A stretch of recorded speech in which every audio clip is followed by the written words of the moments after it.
This video features my sister, Béa Gonzalez, explaining the mythology and story behind the Jupiter-Saturn conjunctions and their relationship to social change. We examined the last Saturn-Jupiter conjunction, which took place December 21st, 2020, initiating a new 200-year cycle during which these conjunctions take place in air signs. My sister speaks very quickly and will not be offended if you use the gear on the bottom right-hand side of the video to slow her down to 3/4 speed, which is the 0.75 setting. Hi, Béa. Welcome back to the channel. So today we're going to talk about Jupiter-Saturn conjunctions and the connection to archetypes and myths and the impact that they have on society through important social changes. Right. Okay, so let me share my screen just so that I can, it helps me, guide me as I speak. And I want to talk about why I wanted to talk about this today, because I'm so interested in this story. This guy, Michael Molner, is an astronomer at Rutgers University. And in the 90s, there's always been this argument about what was the Star of Bethlehem, right? Because Magi were involved, and Magi were astrologers of their day and age. And I became interested in this. I don't know why I became interested in it. I was just reading a book, and I took a course in ancient astronomy. I wanted to know what the astronomers thought of or how they looked at the world, because that actually allows you to understand how astrologers looked at it. And this Michael Molner came up because he has the theory about the Star of Bethlehem that is most accepted right now, okay? What they recognized is that when this myth, this story, wasn't really looking for a savior in the way we understand it. It was looking for something like that Jupiter-Saturn conjunction that happens every 20 years, okay? The reason being that mundane astrologers in history would see the Jupiter-Saturn conjunction aligning with a change of regime, a change of king, a change of kingship. And so they really paid attention to when these two planets came together. Why? Well, Jupiter and Saturn are the two most outer planets for the ancients because they didn't see anything beyond Saturn. And so for them, Saturn was the old king, right? The old order, the structure. And it's actually really, I think, really useful to look at Saturn in your own chart and see what the old order is and where you're really rigid and where your beliefs may be a little bit harder to break down because, Saturn also actually rules things like walls. Jupiter was seen as the new king, right? The new order that was coming into being. The hope, because I think when things change, we always have that Jupiter type of idea that things are going to get better. And so astrologers knew that every 20 years, these two would meet in the sky, approximately, right, in the same area. What was even more interesting was that every 200 years or so, they would meet in a different element. And for 200 years, their meetings would happen in the same element. And we know the elements are fire, water, earth, and air. And they really paid attention to that because that really went beyond regime change. It actually went to the idea that the whole philosophy, the reigning philosophy, reigning for king, would actually change. So they really paid attention to that. So it turned out that in the around this time, where purportedly we had this Christ consciousness coming into being, they noticed that there was going to be a conjunction. The first idea was there was going to be a conjunction. I'm going to go back here. And this is the first idea. This was going to be in 7th century BC. Now, why 7th century BC? Or 7 years before, so not century, sorry, 7 BCE, actually 7 years before zero. The reason they paid attention to this is because Saturn and Jupiter were going to meet 3 times, through retrograde cycles. This can happen in Pisces, right? And they know that if there was such a figure as Christ, he'd have to be born before Herod died, and I think he died in 4 years before Christ, before zero, that 0 point. Anyway, they had enough of a historical record that they know it'd have to be around that time.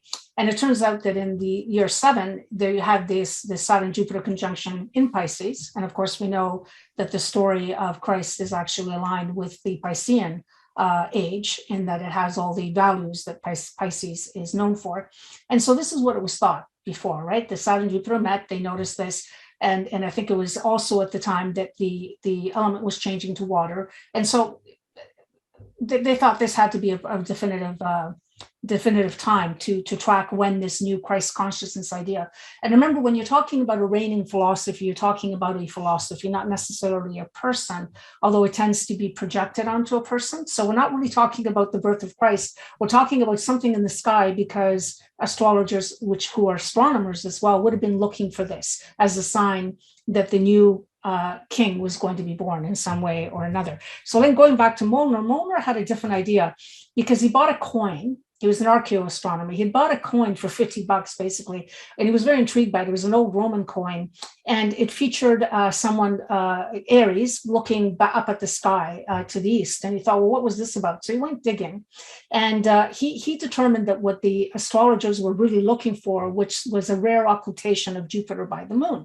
And due to that, he went looking, found the date, and even the time. So he put it at 17 April, which is kind of interesting because we're, of course, recording on the 18th.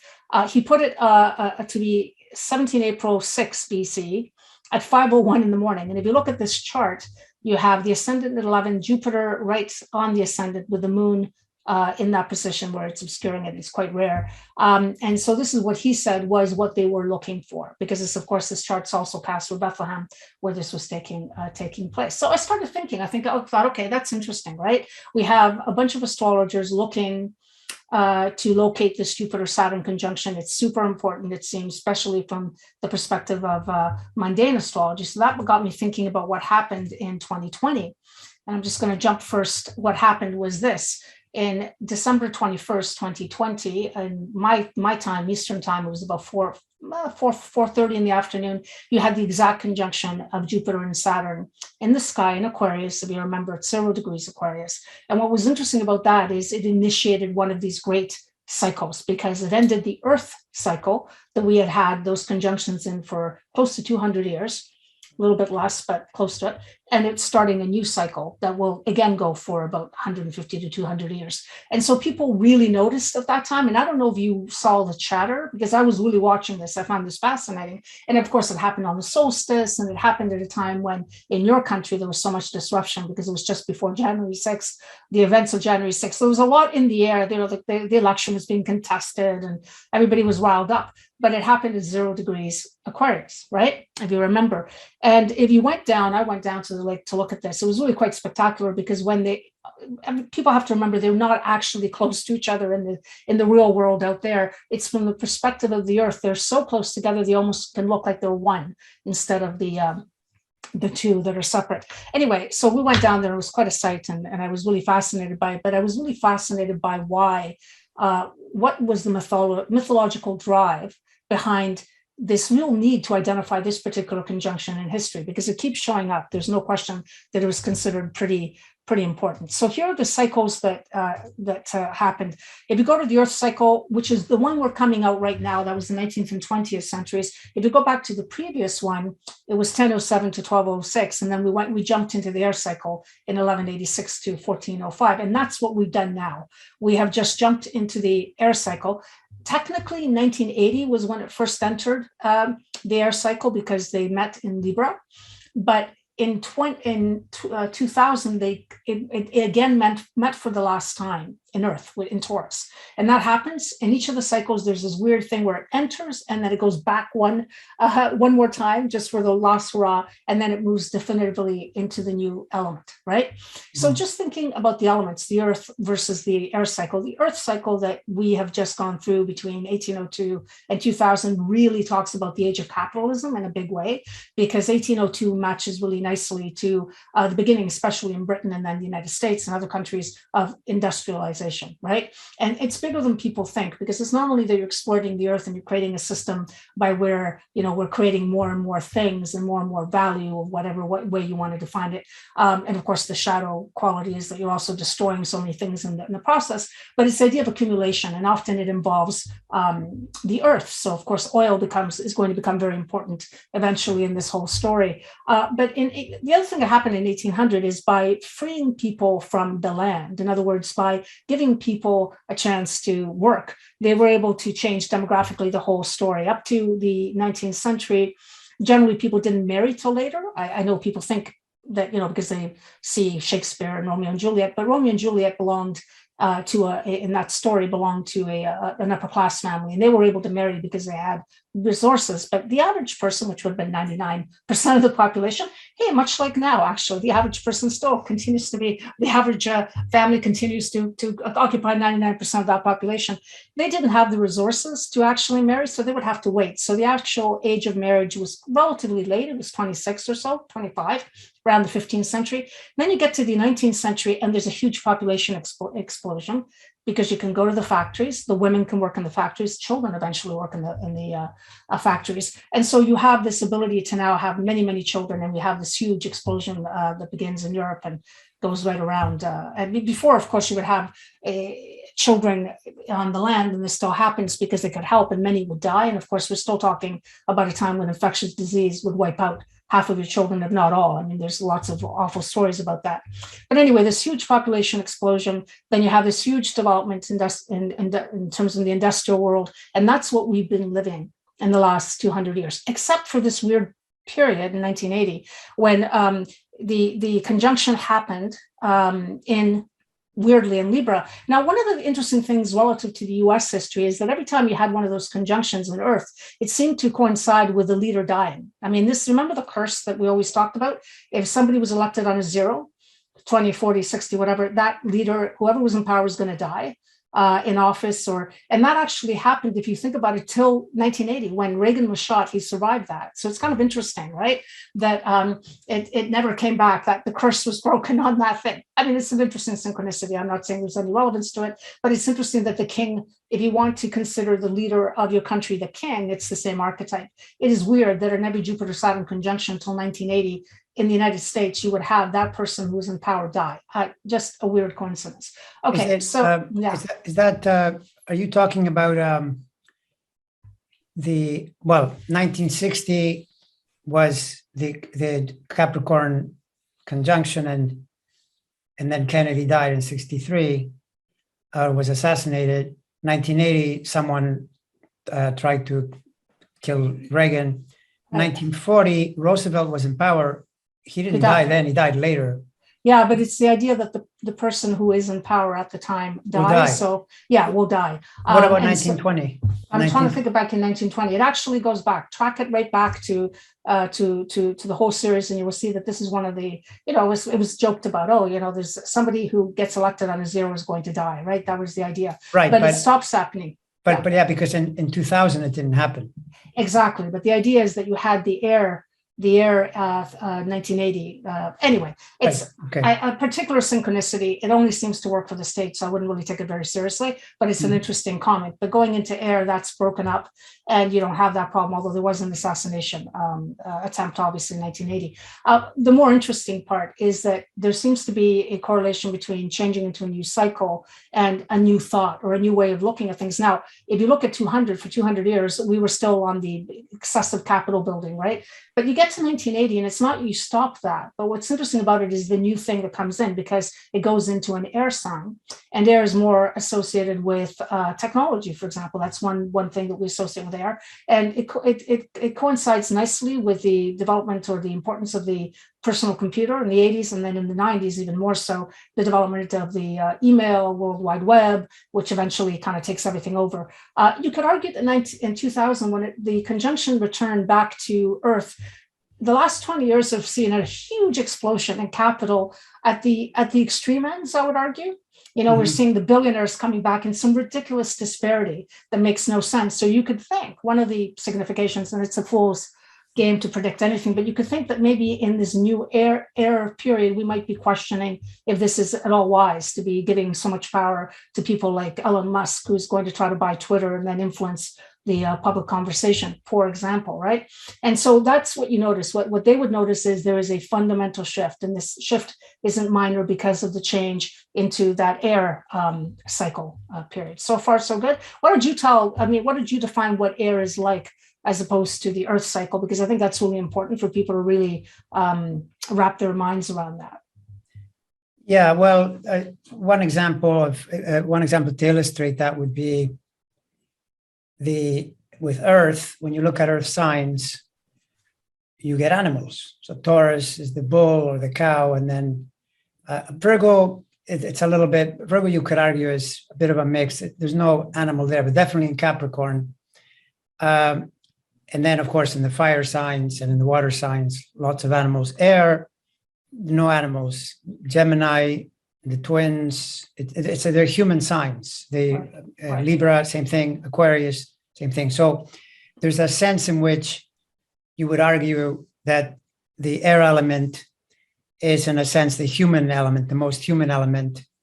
You could even say something like life starts in water, but then when life moves on land, it requires air, it requires breathing.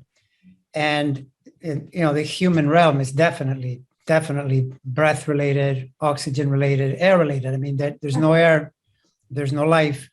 And including the whole sphere of communication. Communication is really the movement of air. If you think about it, when you talk, you create sound waves and it becomes possible to communicate in this way. And then from there, you talk about things like what you said, any kind of technology. In a way, technology is the advancement of communication. That's what it really is. You're creating more and more relationships, more and more links. And 1980, definitely, that's the beginning of the computer revolution, which accelerates massively over the next 20 years. And then you get the Taurus point, which is what you said, the backtrack, which you're right, it correlated with tremendous growth of capital expansion and material expansion as well, because in a certain way, if you go back to analyze what happened, in a certain way, you'd see the rise of China and all the production of all kinds of cheap goods, which, did enrich more people across the globe. You can see movies from the 1960s where in the 1960s, you would say that, say, rich people, you're looking at the way the movie is showing the furniture, the way the house looked, and they look like they're more poor than people today who have a lot less money. So now when they show you a person's, rich mansion, I mean, it's just they're palace-like, and more people have that. So there's been a huge expansion in the material realm.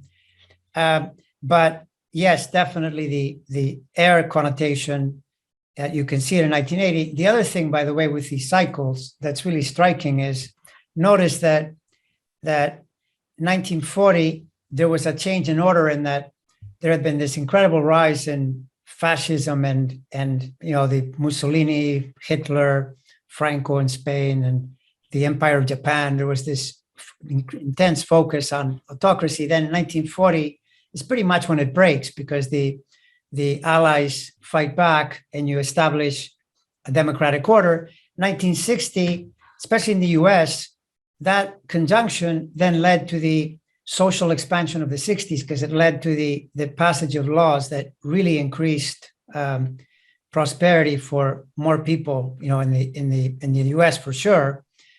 That was the Capricorn conjunction. The 1940 was Taurus, I believe. 1920 was Virgo. 1900 would be Capricorn. So it goes Capricorn, Virgo, Taurus. Then it goes back to Capricorn.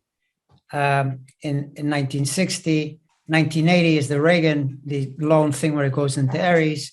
But 1980 was also a change, right? Yeah, but I would actually associate 1940, 1980, and now 2020, because we have many cycles going on at the same time. When I look at fascism, I think more Saturn-Pluto, and in those times, you have the Saturn-Pluto conjunction as well, because they come together every 40 years. Yeah. So Jupiter-Saturn is more like a philosophical change, and I would say that it's really significant when you have the change of element. I think Saturn-Pluto, there is definitely a correlation between fascism and 1940 to think about what was going on. Certainly 1980, Thatcher, Reagan, or in Canada, Mulroney, you brought in these conservative cycles, which basically started cutting away at people's rights, really, and what supported them. But Jupiter Saturn is kind of a cycle within a cycle, and it has more, I think, to do. I think of Jupiter's philosophy. So it's almost like the philosophy, the way we're looking at the world changes, because that is the young king. Now, who wins in that? There's one theory that Saturn wins in the first 10 years and Jupiter wins out in the second, but we'll have to see how that actually looks back. So here are the cycles. Actually, astroseek.com is fantastic for putting together stuff like this. They're so good. You'll notice in 2020, the last time that we had the conjunction in Aquarius in air was 1405. And that's interesting because that was the last air conjunction of that period. And so we go back right to Aquarius in 2020 from 1405. So what's interesting to me as a person who studied history for so many years was, well, what happened? Let's go back to the last air period. Not that that's going to in any way predict what's going to happen in this air period, but I think it's quite interesting. And one of the most interesting facets of what happened then, and by the way, here was the actual chart on 4:27 p.m., my neck of the woods, when Jupiter Saturn actually met in the sky at exactly 0 degrees 30 minutes. Okay, so this seems ominous, but I want to talk about what Jupiter Saturn means mythologically. There is a strain in all mythologies, but specifically in the Greek, which actually aligns very well to our Western tradition, about the father killing the son, right? And then the father trying to get rid of the son, and then the son basically killing the father. Freud even wrote a whole book about this. Of course, Freud, if you think about it, had this woven into his Oedipal complex, the idea that the child wanted to kill the father because he was competing. But actually, to think about it mythologically in a large way, who is Jupiter and who is Saturn? Well, in the mythology, Jupiter, of course, is Zeus, and Cronus is Saturn. And if you look at the actual story, we start with Uranus, who is the father of Cronus or Saturn, and he doesn't want any of the children to come and outdo him, so he gets rid of them until one of his children, which is Saturn, castrates him. And I want to talk about the castration because that's actually really important. When Saturn castrates, so depotentiates his father, right? Think about it from the perspective of a metaphor. He's taking away his power. The testicles fall into the sea, and out of that comes Venus Aphrodite. So that's art. So his act of complete mutilation leads to something that's quite beautiful, which is interesting, right?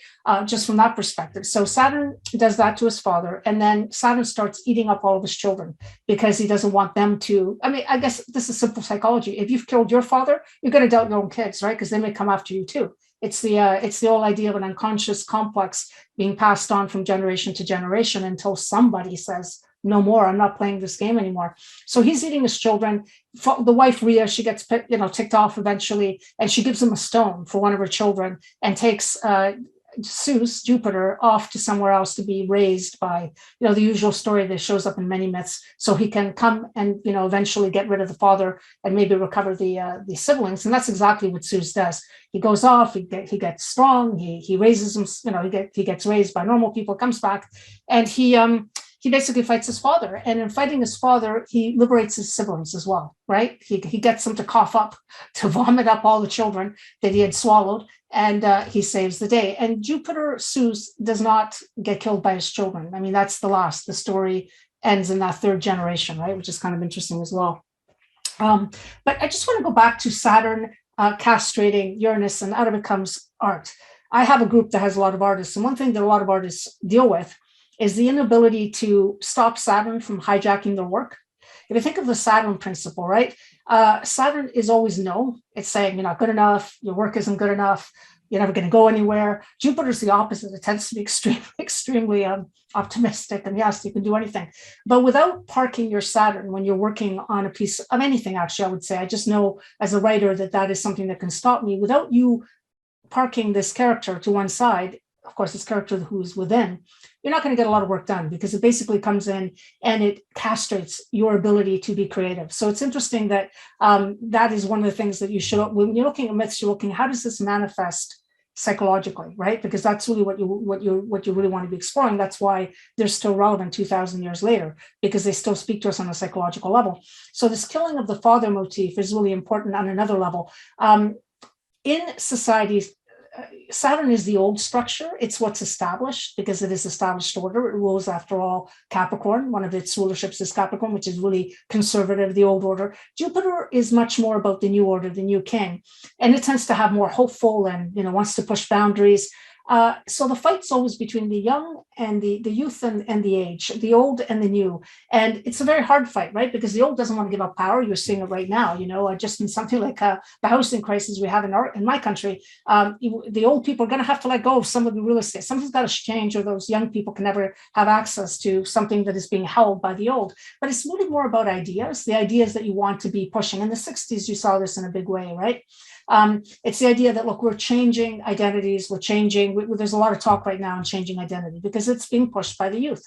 So that's the ultimate Jupiter-Saturn story. Who's going to win? Is it going to be the old order, or is it going to be the new order? In mythology, it always is stressed that you hope the young will win eventually because they need to bring in new ideas, or the structure, the society ossifies, which is a good word that goes with Saturn as well, right? You can't really have movement if you're constantly trying to hold on to what you had, which is, by the way, another thing that makes this whole accumulation of capital particularly difficult, because again, it's hoarding what should be shared so other people can actually be able to use their own creativity, right? But you can't do that if someone's holding on to it. That's a very Saturnian kind of idea. So killing of the father means I'm willing to kill my own fears, and also my own ideas around power, around a whole bunch of issues in the way, and about tradition. Some traditions do have to be maintained, some traditions do have to go.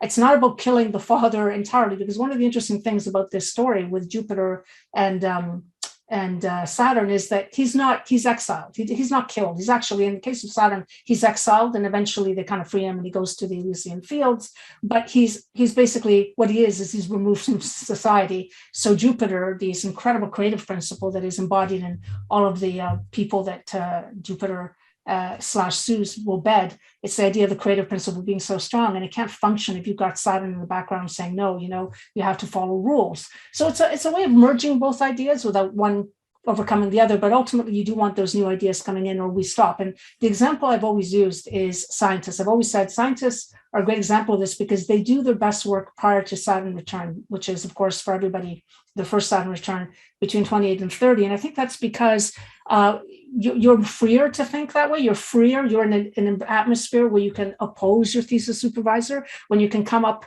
with a new idea. But what happens after you do that is you spend the rest of your life defending it, and you kind of resent all the new people that come in. And it even happened to Einstein, right? He had real problems in the 30s with quantum, the way the revolution went. He didn't want to understand the spooky action at a distance. All scientists get very uncomfortable with an idea that is not theirs, and maybe they become incapable of seeing another perspective. So it's something maybe to look out for ourselves as we get older. Where do we have this inability to go beyond the established order, or the way, the old thinking, even in yourself, right? Some of the ideas. And I think if you can bring a bit of Jupiter into your psyche, maybe it helps, right? You get out of that kind of thinking. So I went back to the last air age because I was listening to these two incredible Jungian analysts, Marion Woodman and Robert Johnson. Anybody who's interested in this, 12 hours of these two people having this incredible conversation. And it's, you can get it through Audible or Scribd or Scribd. It's available in many places. But listening to them, you go back to the last air age, and what was really, I think, and it matches to air, just from what you said about the mind and human being so incredibly important, is we have the age of the Crusades. And what the Crusades are actually important, and this is when, the Christians go off to try to capture Jerusalem. The reason that it's really super important is that it's the first time you get the mixture of the West and the East. So people that are kind of mixing with each other as they go on these pilgrimages, and the Christians, who, after all, the intellectual environment in the West was all located in monasteries, so you didn't have any free thinking of any kind. A lot of the Greek texts had disappeared, but who managed to keep the whole thing rolling were Muslim scholars. They had this incredible moment in the Middle Ages where if you went to Baghdad, every second, somebody once said, although they're probably exaggerating, but it sounds great, every second or third door was a bookseller. You had none of that in the West. So suddenly you have the Western mind meeting the Eastern mind, who were actually holding on to all the Western Greek texts that they had translated. And all of a sudden, the whole mind gets open, like air, right? You suddenly have all these ideas coming back into conversation. And one of the ones they encountered was the idea of the Muslim poets the most famous being, of course, Rumi.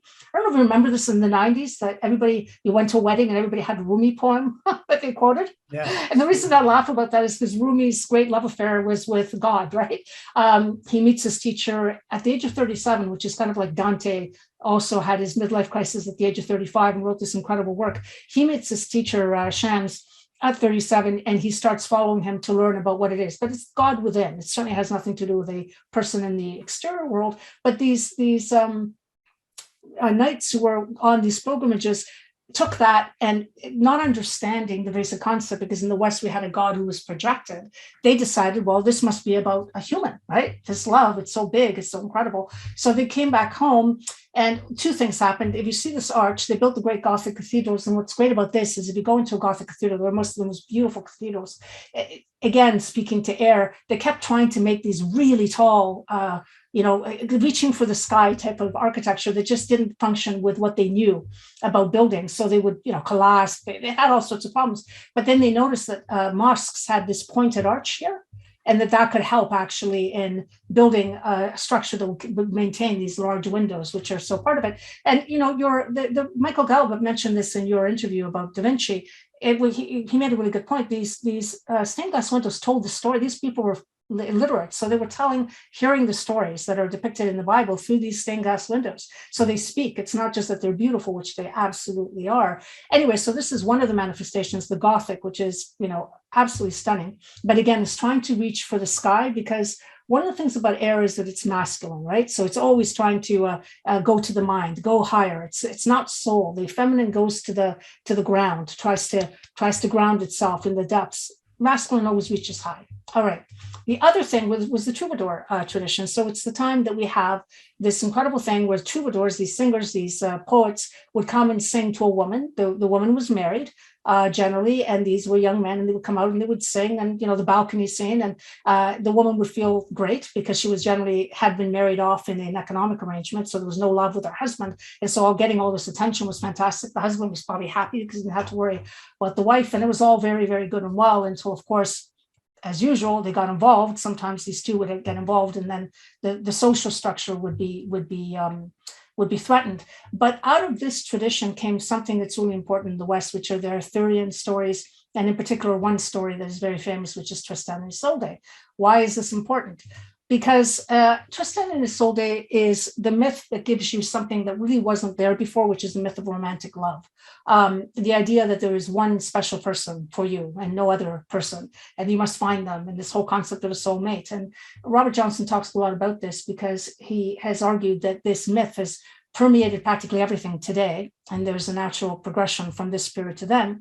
Because when God dies, as it did in the 19th century, and when I say God died, of course, God didn't literally die. The idea that we had invested in God and a Christian God starts kind of bumping into problems in the late 19th century, which is why Nietzsche can say God is dead and we have killed him.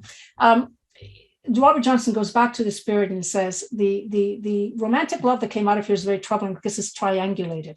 There's always three people involved. The only way you can maintain romantic love is if there's an impediment, right? So Tristan and Isolde are fall in love. I mean, first it starts like a love-hate relationship, but then they fall in love. And he has to take her. So this Tristan has to take Isolde to marry his own uncle, King Mark. Everybody's duty bound. Remember that you are married to your family and your tribe. You're not married to any, the love idea is kind of, would be considered silly. But he's conflicted, of course, because he loves her. So he takes her to Mark, but then they keep running away with each other. What's really interesting about this story is that when they run away with each other and they're with each other for a while, then there's no tension, right? Because doesn't this happen all the time? I laugh. So Mark's not there. So they probably get bored. So then she goes back to Mark and then there's more drama. It's just ridiculous. Anyway, there is, myths are always very, very complicated and there are many versions of it. But one of the answers, by the way, that is given within the myth, if you read this, is that there's actually weirdly two Isoldes. There's Isolde, the fair, who is this woman who is a healer, and she's the one that he's projected all of his love of God and can't live without her. And then there's another Isolde called Isolde of the White Hands. And she's the earthy Isolde. She's the one that cooks and sews and has your children or whatever. If you're smart as a male or as a female, because there would be two of the same, you have a real life relationship, right? With Isolde of the White Hands, where you build a relationship, you build contact, human contact, compassion, love, friendliness. And then your relationship to Isolde de Fair is mediated through the vehicle of, it could be through art, it could be through God, your conception of spirituality. But if you try to pin spirituality on your partnership, you're going to kill the partnership, because nobody is going to live up to it. And this really concerned Robert Johnson. He said they're not understanding the myth. And this myth has basically trickled down and poisoned us slowly, because at this time there was still a conception of God, so it wasn't so important. But as we lose our idea or a connection to a transcendent idea of God, then you get this infiltrating. Now, Joseph Campbell, who I'm very fond of, came out and explained why this was necessary in the West. He said, look, the ability to choose your own partner is the ability to say no. Here's the Jupiter saying no to Saturn, right? I say no to you, Saturn. I'm going to do what I want. I love this partner. I don't care what the family wealth and what I've all run off. And he said that was very necessary in the West, because it led indirectly to something like the Enlightenment, the scientific revolution, because the scientific revolution meant you had to break away. Kepler, Giordano Bruno, who got burnt, of course, at the stake, they all said no to the prevailing paradigm, right? They said, no, the Earth is not the center of the universe. And this, of course, upset the church and caused all sorts of, to be able to do that, you have to have the mentality where it's okay to say no. This didn't happen so much in the East. And he said they just developed along two very different lines. And so there was some value in this. It's just by the time it got to the 19th century, you had this whole story taking over everything. So you have the Romantics who come back and they revive this, and they do a kind of like what I call the cheap version of it, less mythological, more grounded in a story. And then by the 20th century, well, we see it everywhere, right? Capitalism kind of goes on selling love. How many romantic comedies? How many times if you have a novel and if you don't have that in the center, people ask you, well, why isn't there a story addressing this? It is so important. And you sell perfume, and you sell women the idea that they have to look a certain way till they're 94, because otherwise there is no love. It's bizarre. It's bizarre and it's injurious. And so that was the last age of air. That's what popped up. And so it'll be interesting to see, I don't know where this takes me. I guess this is the last in the thing. It's interesting. It will be interesting to see. I'll stop sharing right now, where we end up, where this goes in this new era, what new idea might come in. And one of the things that Robert Johnson makes the point of, which is so interesting, is that these ideas came out of nowhere. It's like suddenly, all of a sudden, these myths show up, and they don't really seem to be connected to anything that you would think. Well, why are they showing up at this particular time? But to me, they seem particularly air, because it's like you said, the most human of element. What is the most human of things than to divorce yourself from a projected version of God and then try to find your salvation within a human, right? So that's what was coming to me about Jupiter, Saturn, and where we could possibly be setting off from. And I'm not saying that this concept will die. I think this would die a very hard death, but I'm just curious as to what new ideas are going to be coming and becoming part of the thinking, and whether Jung's own idea, because Jung, of course, is very interested in the whole concept of the feminine, was can you bring in relationship on a deeper level, right? And the only way he said you could do that is if males and women developed a much more mature form of the feminine and the masculine within themselves, which, by the way, is easy to say, but just by running a Twitter account where people constantly, I just quotes from people who have influenced me, and some of the pushback you get on a couple of issues, romantic love, if you want to tick people off, you quote something from Robert Johnson saying maybe stop projecting the stuff on partners because it's ruining their lives and your life. This seems to have a lot of resistance. I find, primarily it's just it's this idea you want to keep alive. The idea, of course, you can be married for 4 years or 40 years and have romantic love, but he's not saying. What he's saying is that there's a deeper connection that can be built if you can get beyond this kind of a cheaper version, in the sense that it's ephemeral. It can't possibly survive unless you have this oppositional element in it, which who the heck would want to survive that? So anyway, that's what got me thinking about this whole story of the Jupiter Saturn. Yeah, well, now it's Aquarius, and Aquarius has to be the most direct sign of the people, of groups, of democracy, and to my understanding, the idea that the group has more power. And I found it quite interesting that when you look at the US chart, for example, as it turns out, sitting with astrology, these coincidental things that aren't coincidences, because that's the whole point to astrology. You get the synchronicity that the whole COVID period, but even going back the last 2+ years of the Trump administration, the progressed American moon, and when you look at the progressed moon, it's important for anyone, but if the country is Cancer, it adds even more importance. And that moon was in Capricorn at the same time as all the transiting planets were also in Capricorn. And right as Biden is elected in November of 2020, the progressed moon switched to Aquarius. And then you see the Jupiter-Saturn conjunction in Aquarius. And yeah, it got really dicey there with the insurrection. You can pin that on the Saturn-Uranus square, things like that. But the point of the matter is it changed the panorama in a pretty major way. And yeah, there are no guarantees, but it's suspicious that you would get this particular behavior, this particular change with Jupiter, Saturn, and Aquarius. And logically, you would think, or astrologically, you'd think that it would be similar to how 1980 did define an era.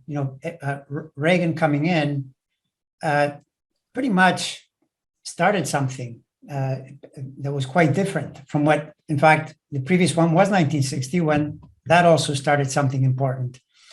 So the only thing is, of course, there are so many other planets you have to take into account and so forth. And the fact that if you say Aquarius is great for democracy because it's the sign of the people, that's true. And for example, we would hope that this latest development with Ukraine and so forth, the West coming together, democracies finally forming a bloc and saying, no, we're not going to approve of this kind of behavior, and we're going to band together. All of that is good. And then you get the Elon Musk factor where, or Amazon, you've got these corporations, which are also Aquarian, because corporations are groups of people that get together and they start to manipulate and control things as a group, including even the fact that the Supreme Court has said that it's okay for them to, use tons of money and try to manipulate everything. That probably isn't a good thing. That's my main worry around the era, that you could see democracy improving, growing, standing up for itself and so forth, but corporations gaining more and more power. And, they already manipulate, in a sense, corporations control governments a whole lot, and that might continue, as a result of. And there is a danger with these collective movements, right? I pointed out to my group that, China has a early Aquarius rising chart. The Aquarian ideal can be very impersonal and kind of very, there's the old story about Aquarians loving humanity but hating people, individuals. It's the idea that you're really kind of detached. You have these great ideals, you have these great theories, but you're not really attached to the actual human. Again, air masculine sign, right? So it's going to be a bit detached. All air signs are masculine, and the masculine gets things done. Great minds, great thinking, but it's not reconnected to the human in the way that we need connection to happen. The way to look at it, though, is that an air sign, any sign, will constellate its opposite. So if you think about Aquarius, you have to address Leo. And Leo really is the individual in a big way. That's where the sun is, king and feels happy. And I think of Leo as, I always think of Jung. Jung is very misinterpreted because one of his central concepts is individuation. And when you put that out, people think, he's saying you have to be individual and selfish. And that's not what he's saying at all. What he's saying is that there is a drive within each of us to become truly who we're meant to be. And that means not what our parents wanted us to be, not what our friends or our partners, but who really we are meant to be. And the problem with that actually is that who we're meant to be often opposes what the society wants us to be. And so to really be truly individuated puts you at odds often with what the society, so maybe the person that doesn't want to have the 4 kids and doesn't want to have the normal life, or the 4, nobody's having 4 kids, maybe 2, whatever. You want to live a different life. And it's seen with suspicion by those who do not understand, or maybe the person who's not so interested in making money and climbing the corporate ladder. And it really, there are some examples of this. Joseph Campbell was a great example of a person who goes out and does his own life and then actually teaches people about how to follow your own path. But in the main, people are scared of that because they feel they will be ostracized. And yet I think with the Aquarius, the way you defend against that impersonal power is to build that individuality within you. So who you're meant to be, because when you're very centered in who you are, the group doesn't have that effect on you, right? You can say, yeah, I can understand your views, but I'm still who I am. The real danger, and you see this in fascist movements all the time, you certainly see it on the January 6th people that were off there storming the castle, is that you get subsumed under this groupthink, and you lose your individuality, and you actually become inhumane. This is something that Jung had a chance to see both Hitler and Mussolini speak, and what he said is what was really amazing. What happened in the actual people watching, they were caught in this crazy archetypal world where their individuality disappeared. Because one of the comments he made is that if you're in a group, you go to the lowest IQ, you don't go to the highest, right? So you got to be worried with groups because they will take you down. And all you have to do is go to a European soccer pitch, right? Especially places like England where you have this refined, wonderful persona, and then you put them in a European game, and a lot of stuff happens. And I think it's like the breaking away, and that happens all over Europe. Not just, I shouldn't pick on them in English, because it certainly happens even with Atletico, or it happens. And it's almost like you're releasing in a group. You feel safe to release that kind of instinctual craziness that doesn't get released. So with Aquarius, I would always say we have to really stress that Leo part. We have to really stress to the individual, hold your center. Yeah, and the thing is that is. This is one of the many, many examples in astrology of the polarities, because every sign contains the other sign, so to speak. And it's also why it's very common for opposite signs to marry, for example, because there's a polarity. So in Aquarius, you could say that the Aquarius-Leo polarity is Aquarius is the group, but Leo is the individual, right? So then Leo is the most individual, the most, think of a lion. It's an independent. Cats in general have this quality of tremendous independence. In Aquarius, you have the group, but the idea is for any person to incorporate both those. So it's not an either or scenario. It's both. It's both and you're holding in your mind opposites, and you can remain comfortable. But of course, this is mysterious until you connect with it. Like people say, well, what do you mean? How can I do things that are completely opposite? It's sort of the logic that your self as your ego, with your ego being an organizing power rather than a point of pride, or the myth of, my name is Jack and I have this myth. I keep referring to my past and to this future, and I create this myth. That's not a great idea. But if you say my ego as in my organizing faculty, who I am, what I know myself to be, and what I can contribute to the group, because that's the whole point. Is you're keeping in mind what is most important to me, but how can I then give that back? It has to be part of your paradigm. That's so interesting, because Joseph Campbell talked about the heroic path, and that last part seems always to be missing from people's minds. So he said, look, you go on this path, and there's steps, and it's been appropriated by every screenwriter in Hollywood. That's all they do. Let's talk about the hero's journey. But the last part of the hero's journey is you build that individual self, right? The idea that you're differentiated, you're very different, you follow your own heart, the path of the heart. And this has been so reduced to stupidity at times. Oh, that means they're selfish again. No, it's like, again, you're going to where your heart calls you, which can be very difficult. But at the end, the last step in the hero's journey is you bring the boon back to the society. You just don't go off and then live in the mountain by yourself. It is something you're doing on behalf of the whole. So you're totally right that it has to be both and. You both do it on behalf of you, of bringing to fruition that part of you that is very individual, but then you're bringing it back. And if you're not making that last step, then you can't do it. And what worries me about the Aquarian ideal is compassion isn't part of that whole story. That's one thing that belongs to Pisces very well. And in general, the water signs. I think when you get to Aquarius, that level of detachment can be a bit scary, because it is the kind of thing that thinks of, I'll just create this society and I'll put everybody into the square and, we'll all be fine. But it doesn't take into account the feminine values, which are connection, relationship, respect for things like the earth, right? That's so it has great ideas and you need them, but you need the opposite or another kind of spirit to come in to say, okay, you have to bring that second part which connects. So you need both.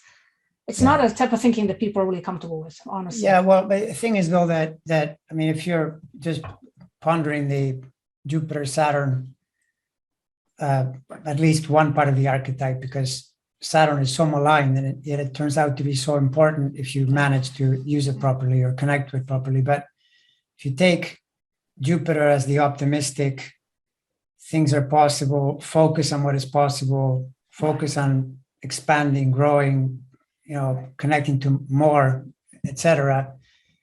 And you then look at the last 250 years or so, and aside from, you've got these Jupiter cycles, but Jupiter, Saturn, and Aquarius is also the sign of, at least in part, of Uranus, Saturn and Uranus together, right? Mm-hmm. So people are always going on about the age of Pisces, the age of Aquarius.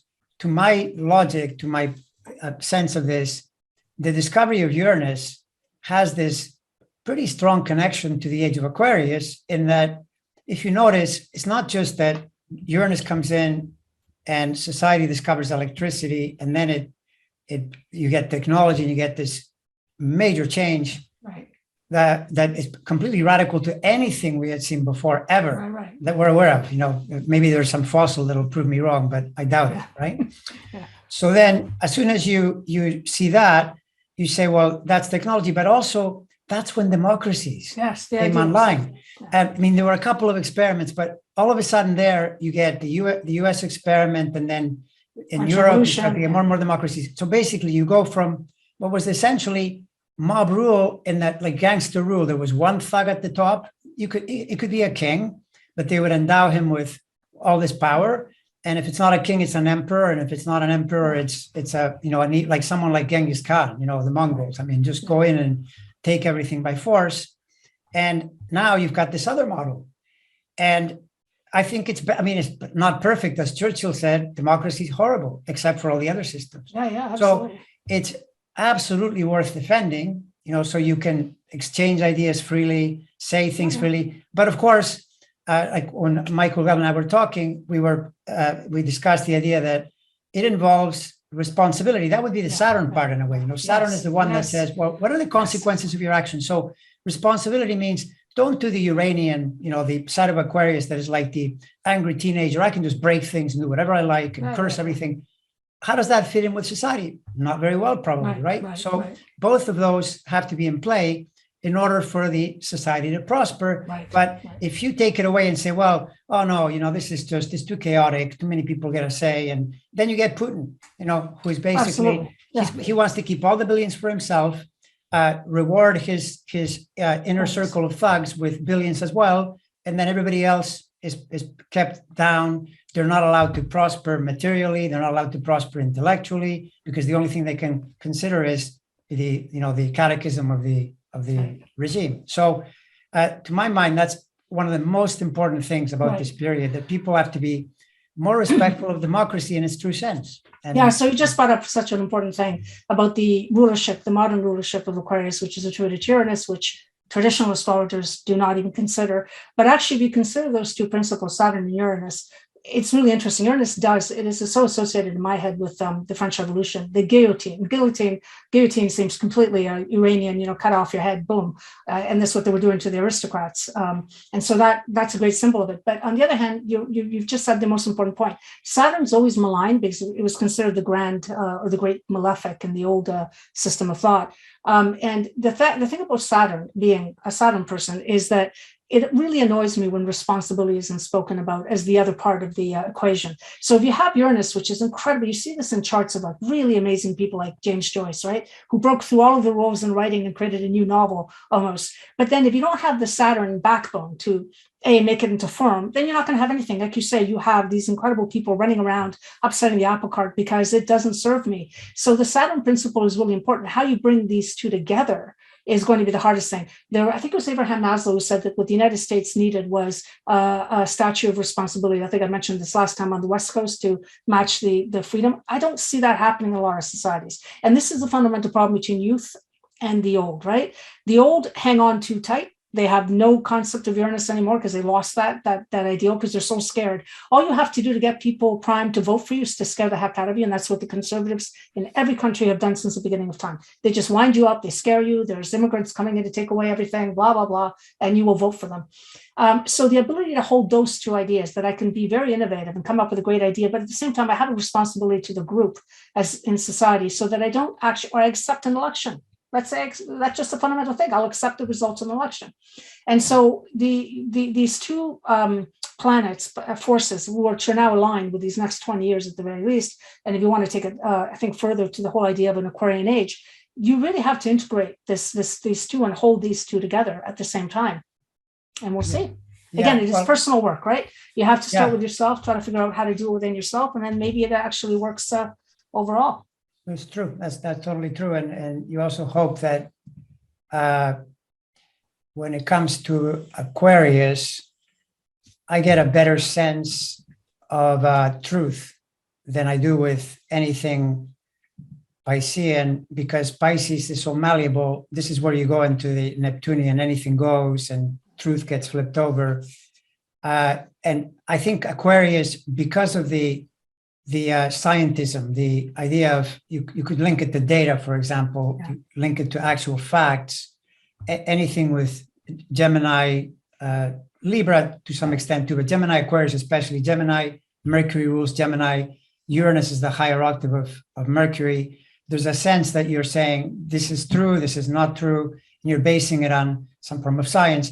And you hope that as Neptune gets out of Pisces, the Jupiter, Saturn, and Aquarius tendency, or this beginning that we've had gets more entrenched, and that people begin to, wouldn't that be an amazing movement? Yeah, if, for example, imagine that just like smoking became a kind of taboo, that we're now people, you can't do it on planes, you can't do it in all kinds of places for good reason, because it's not good for your health.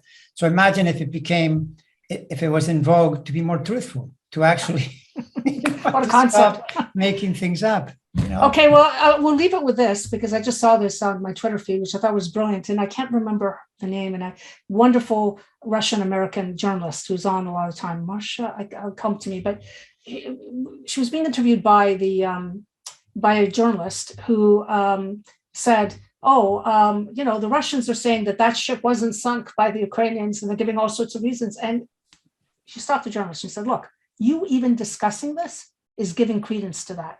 And what you all have to do as journalists is you have to stop repeating it at all, or even discussing it, because that's exactly how propaganda works, right? Mm-hmm. So part of what we can all do as a starter is stop sharing stuff, because what it's meant to do is to rile you up so you get emotional and you push that share button, or you respond saying, this is crazy.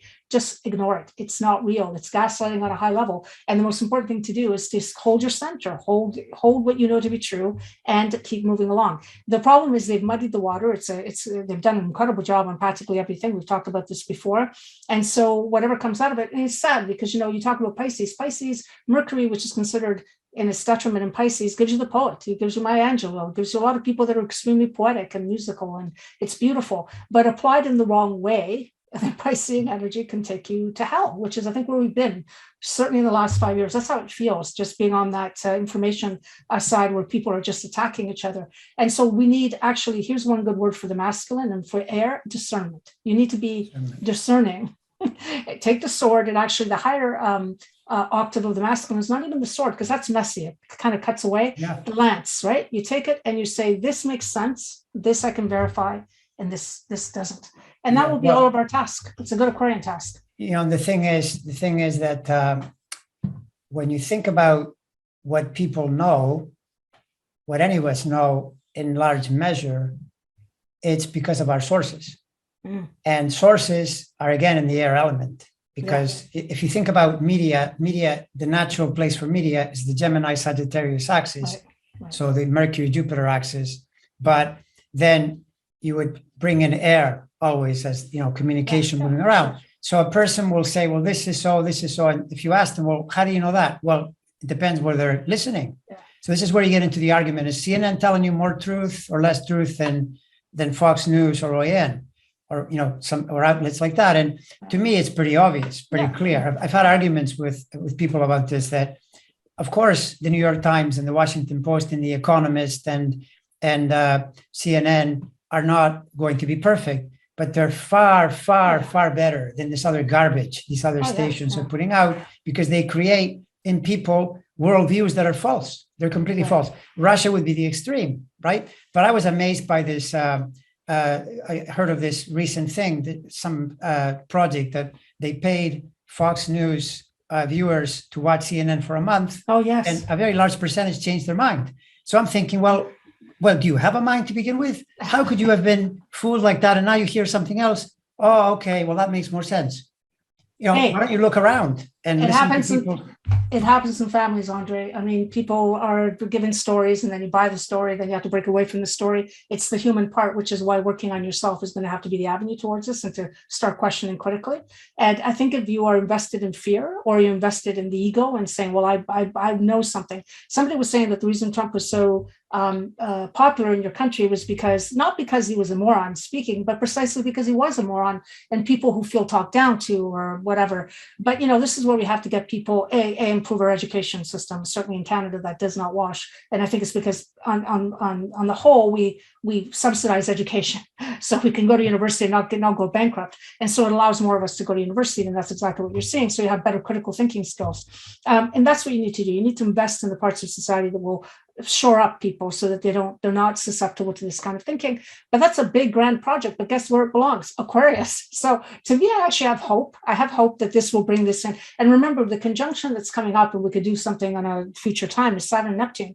And Saturn-Neptune conjunctions are actually aligned with democracy and socialism. And word I'm not even know. Am I allowed to say socialism? Anyway, people get so ridiculous. I know it's so absolutely ridiculous. In Canada, as you know, we have a very strong center-left movement, which is fabulous. That's why we have universal health care and reasonable university rates. The idea that the Saturn-Neptune is actually aligned often with movements that come in and that try to bring in the people, because remember, Neptune is about dissolving and whatever, and structure, bringing the structure for the people. So it could be that by mid-20s, I think the 2020s, we have that Saturn-Neptune conjunction either in late Pisces or early Aries. Yeah, let me check. I was just wondering about that. I should know it, but 2025, yeah. I think it's 2025. Well, okay, so it's actually Aries because Neptune ingresses, I don't think Saturn and Neptune ever touch in Pisces. I think they may go. I was looking. I think they go retrograde. Anyway, the point is they will meet, and at those moments. No, it's in Aries. It's in Aries. Okay, in Aries. Great, which is fantastic because that's an initiatory kind of thinking, a new way of a new idea coming into consciousness, hopefully. So let's see if that will help us. That's mid-2020s. Andre Barbeau, the famous mundane astrologer, said that the best period we would have on a mundane level would be between the mid-20s to the early 30s. So let's hope we can take advantage of this because he's the guy that predicted the pandemic, the 2020 pandemic. That's a great future talk too. If we can research or look into a little more. Barbeau's is fascinating that he talked about the proximity of planets when they get crunched together, that world conditions get more difficult. And but curiously, wasn't that the one where right around February was when the absolute worst in terms of the lowest point, and now it's beginning to pull apart, right? Which lessens the stress. Although Putin doesn't know about this yet, but he will find out. That's my okay, I hope so. We're all hoping. We're rooting for that one. Yeah, I have his book. I just ordered Andrew Barbeau's book that he, I think, published in 2010, where he talks about these cycles because he became interested in this because he felt that astrologers at the time, and I mean, they were doing a very different astrology, but they didn't really foresee what was going to happen in 1940, and that bothered him. So he started tracking cycles. And as it turns out, as a good Sophia cycles person, I'm really interested in cycles. Did you say 1940? What do you mean 19? You mean 2050? Well, no, 1940. He went back and he was troubled that some of those guys hadn't really foreseen because I mean 1940s, the 30s and the 40s were catastrophic, and he was wondering why couldn't you have seen this? And so he did these maps where he tried to figure out the high points. And one good thing to know to tell people is that we during 2020 to now are living through one of the lowest points. And in his chart, 2025 to about early 30s is actually one of the best times. What happens after that? Cycle. Well, let's not talk about that. No, but wait a second. So, let's not look that far ahead, Andre. You're going to depress people. I don't know what happens after that. No, but okay, wait a second. I just know we're heading into a good moment. Come on, let's be hopeful here. Okay, so wait a second. So you're saying, just let me get this clear. Right. You're saying that the mid 2020s to the mid 2030s, and then after that, what happens? The planets come together again? Well, what happens is you go into less favorable cycles in general. remember, he was looking at world cycles. He wasn't looking at there will always be spots in the world where things aren't going so well, but he wanted to look at the highs and the lows. According to him, the lowest point we had was 2020 to about now, and we'll get out of there about 24, 25. And then around 2025, he said we're now, and it coincides with Saturn Neptune also coming together. So I'm going to be an idealist here. And I'm going to say that maybe that is an opportunity for all of us to re-envision using the Jupiter-Saturn conjunction to wrap it all up with this thing, to use that idea that Aquarius really does want to improve humanity's lot, not the one person, the whole. Like all of us deserve to share in whatever wealth there is. All of us deserve to be living in a world where, we're not looking down or, here's what I think a Saturn-Jupiter idea is, which I hope takes place in Canada. And I think there is a push for it. Universal basic income. That's a great Saturn-Jupiter idea in Aquarius, because it's the idea that you take care of other people. And by the way, when they actually costed this out in Canada, they found out that they could take all these programs they're spending a lot of bureaucratic money on, and actually turns out to be not only better for human health, not only better for the individual, but you probably save money. We're so stupid as humans, right? We get caught in a paradigm and we can't actually step out of it. So it may not be that, but I'm just saying that we have to start thinking about sharing and living in a more humane place. So let's hope that's what it, but according to Andrew Barbeau, yes, in 2025 to about 2031, 32, I can't remember the exact dates, we have an opportunity. Let's take it. He was, Barbeau, my namesake, Barbeau was very impressive in that 10 years before it happened, he said 2020, things are going to get, pandemic. He actually named it as that. Right? Do you want to know when the next pandemic is happening, according to him? Oh, no. When is that? When? Well, you can breathe. I think I want to make sure it's far enough in the future that even if I get it, muck it up, it'll be, I think it's either 2036 or 2038. We got some space. Okay. They never listen to astrologers, but wouldn't you think that it would be a good time maybe to get the world together to come up with a plan where, which they wanted to implement, by the way, but then it was kiboshed, where we get together and we say, okay, let's have something already in action so that something like this comes on the, which it will, because we're doing so much damage to the environment. It's hard though, because human nature, I know.